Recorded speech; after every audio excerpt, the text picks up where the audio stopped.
Today,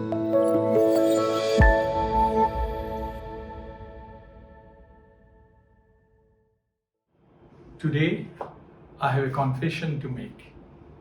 I want to confess that until COVID-19 pandemic hit the world, I was too busy, always on the move, traveling from one conference to another, while leading a specialized UN agency called UNESCO-UNEVOC International Centre for Technical Vocational Education and Training in Bonn, Germany. This center has about 200 UNEVOC centers in 167 countries around the globe. I realized I was not alone in this journey. Many of my friends and colleagues were similarly very busy and always on the move, shifting from one meeting to another and converging different agendas. We have no time to reflect or engage meaningfully with people and nature. We are not aware until last year that a virus could spread everywhere in the world, stop the world in its track, and force all of us to give a pause, reflect, and ask ourselves, what has gone wrong? Why it gone wrong? It became very clear to me that we have developed a habit for speed, which is unsustainable. By unsustainable, I mean we are losing our stability with regard to physical health, mental health, as well as our ecological balance. This craving for speed had not only jeopardized our quality of life, but reframed us from deep thinking, and it wages a senseless war on the natural world. As a result, three interrelated crises emerge. On the one side, the climatic disruption. On the other side, biodiversity loss and pollutions, all of which threaten our life and livelihood. In this regard, UNDP, in their recent report entitled Making Peace with Nature, has said that we are now in a state of planetary emergency. The Arctic faces the risk of becoming ice-free in the summer. More than 1 million plant and animal species are on the verge of extinction. And every year, 9 million people die prematurely due to pollutions.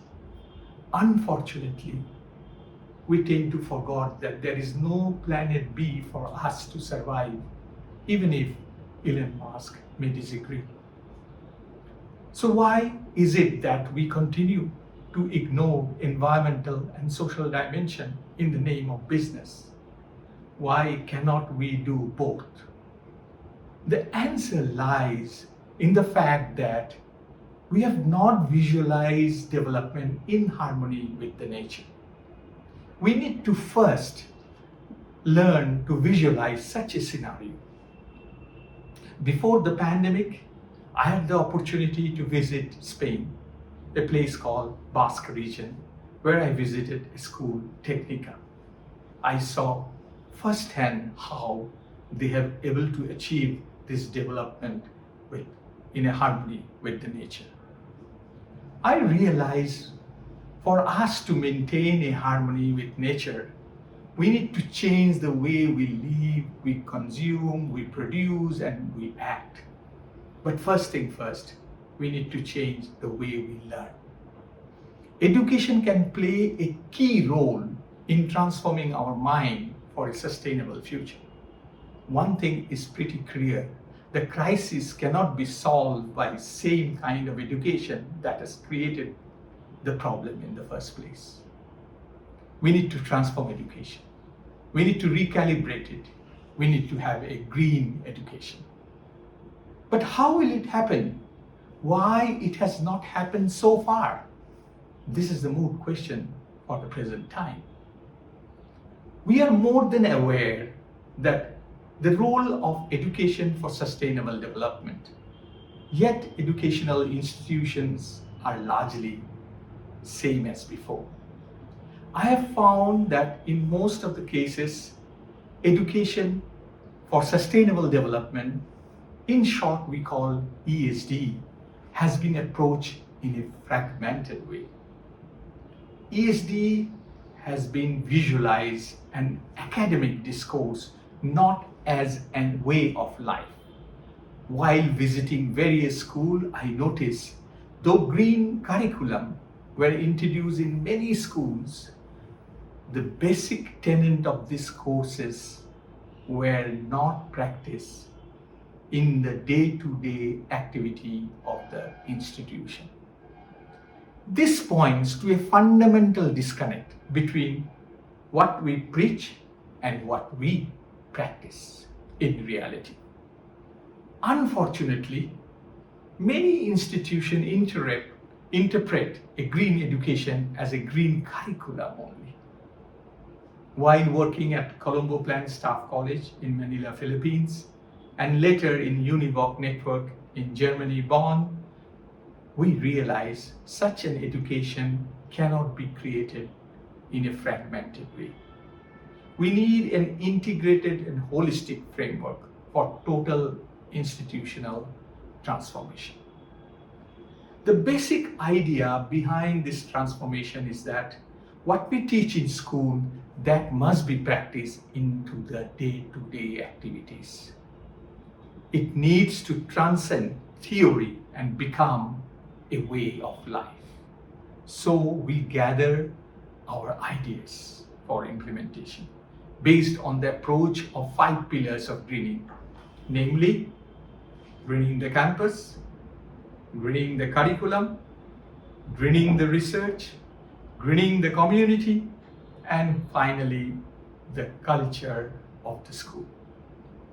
The basic idea behind greening the campus is not just simply planting some trees. Some people think like that. It is to develop a model campus adhering to a sustainable lifestyle, a zero waste campus, replacing fossil fuel with renewable energy so that everyday carbon footprints get reduced. Greening campus would be supplemented with greening the curriculum. This would mean integrating the knowledge about sustainability and biodiversity in all subjects and all stages of the curriculum, which is largely missing in our school curriculum. Greening research is the heart of sustainability. It promotes critical thinking, design thinking, and to find an optimal green solution. This is very important because green solutions are not always cost effective. We need to have an innovative mind to face the challenge. Applying sustainability in research, particularly in the action research, field research, can promote a green, innovative mind. However, developing research product and methodologies are not end in itself. They have no value if they are not applied into the community, into the society. So we need to handhold the greening the community so that it can solve the sustainable challenge on the ground. Finally, it is about greening the culture of the school, a culture of practicing green values and attitude voluntarily. We would follow these values not because we are being told by somebody to do so, even teachers or management, but because we believe in it. I believe that if we follow these 5 pillars of sustainability in school in an integrated and holistic manner, we are bound to gain changes in our learner mindset for sustainability. I have seen many versions of this idea in different parts of the world. The Green School in Bali, Indonesia, Melbourne Polytechnic in Australia, Fleming College in Canada, Foundation in Paraguay, YCT in Nigeria, TESDA in Philippines, and many more. All the schools that I have mentioned are unique in their demonstrating sustainability practice in their day-to-day operation. It is not just theory, but sustainability in action, which inspire, which motivate others. So let us build green, sustainable school here and around the globe in a challenging time. Let us promote a true green education. The time is ripe, and let us join hands together. If 2020 was the year of disaster, let 2021 then be the year of hope for a sustainable future. Better late than never. Thank you very much for your kind listening.